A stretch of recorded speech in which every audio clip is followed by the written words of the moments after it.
This is Maggie's first year of school. She's in first grade. And before this, she was going to her therapy center full-time. She was there from 8:30 to 3:30. So this year when Maggie went to school, it was the first year that she really had school breaks, because when she was at the therapy center, she would have a few days off for Christmas and a few days off for other holidays. But she was pretty much there all the time because the therapy center didn't really have big breaks. And she's been there since she was 3, and it was pretty much the same every single day.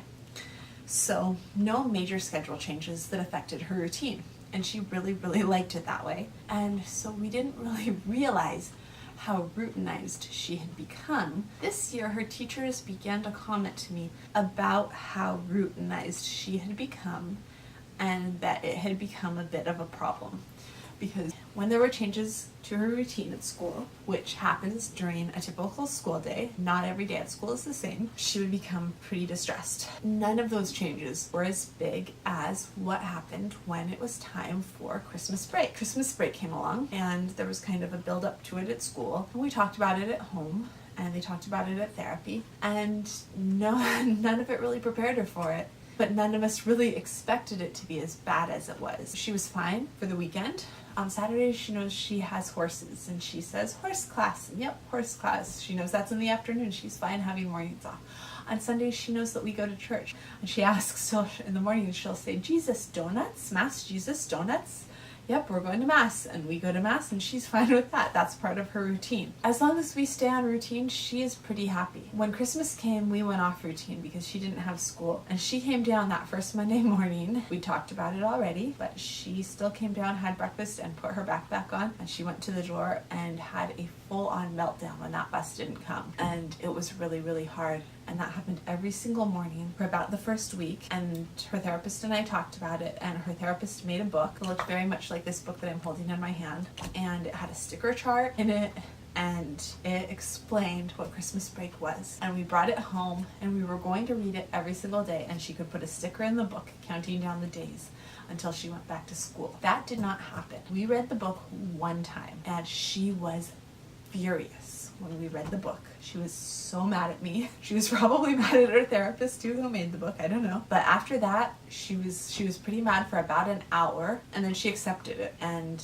the next morning she came downstairs and she had breakfast and she went and played. Maggie is very smart, and I guess the book said that she was going to not go back to school for another week and a half, and so that was that. So this time we have acted a little bit more proactively. For the last 2 weeks, her therapist and I have been going back and forth talking about what we should do, how we should prepare her. Last night this book came home with her from therapy, and her main therapist made it, and it is a book for us to read together.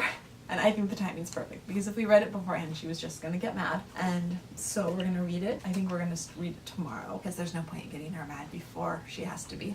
And it's called My School and Bus Schedule.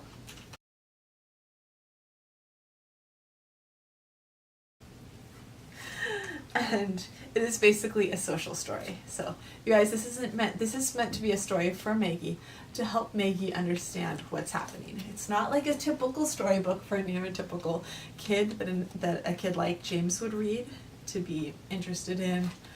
This is a book for a neurodiverse kid to read, to help them understand why the bus isn't going to be here tomorrow. So here is Maggie's story that her therapist made for her. Maggie, after Friday, June 15th, the bus is going to stop coming to the house for a few days. This means that you are going to take a break from school and not ride the bus in the morning.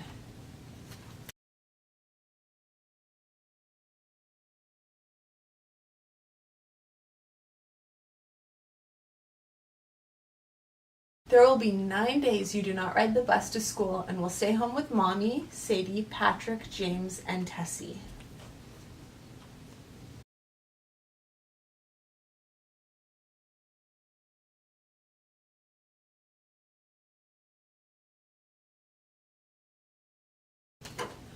On Monday, June 25th, the bus will start coming to pick you up again to take you to school.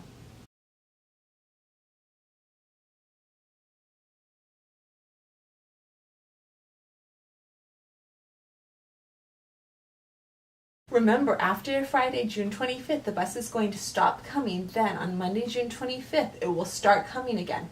The bus is not going to come on the 16th, 17th, 18th, 19th, 20th, 21st, 22nd, 23rd, or 24th.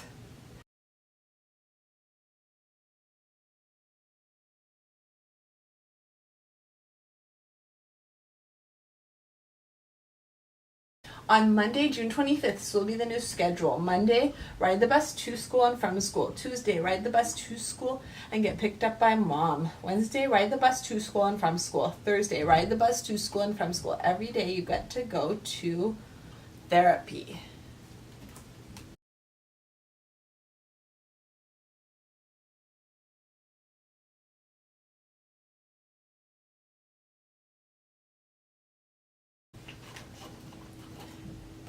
Maggie, this is your new schedule. You can ask mommy and daddy to remind you if you forget.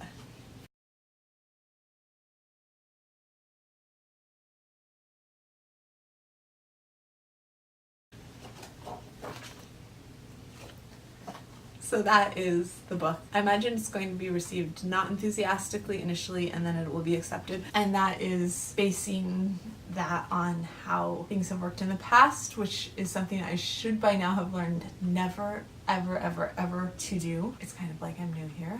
It's like I'm a beginner. Maybe I should bring this out with ice cream. This is hard. Changes are hard. Change is always hard. We'll get through it though. It's only like 10 days. 10 days without school. But anyways, that is the story that is explaining to her her 9-day change in routine before she goes back to school and the new schedule that she is going to be having this summer. For anyone else who is looking for an explanation for kids who really, really love routines and who are going to be having a hard time with a new routine this summer, that is what we are going to do. If you needed some tips, that is it for today. I will see you guys tomorrow. Hit subscribe if you haven't already so you don't miss a thing. Bye.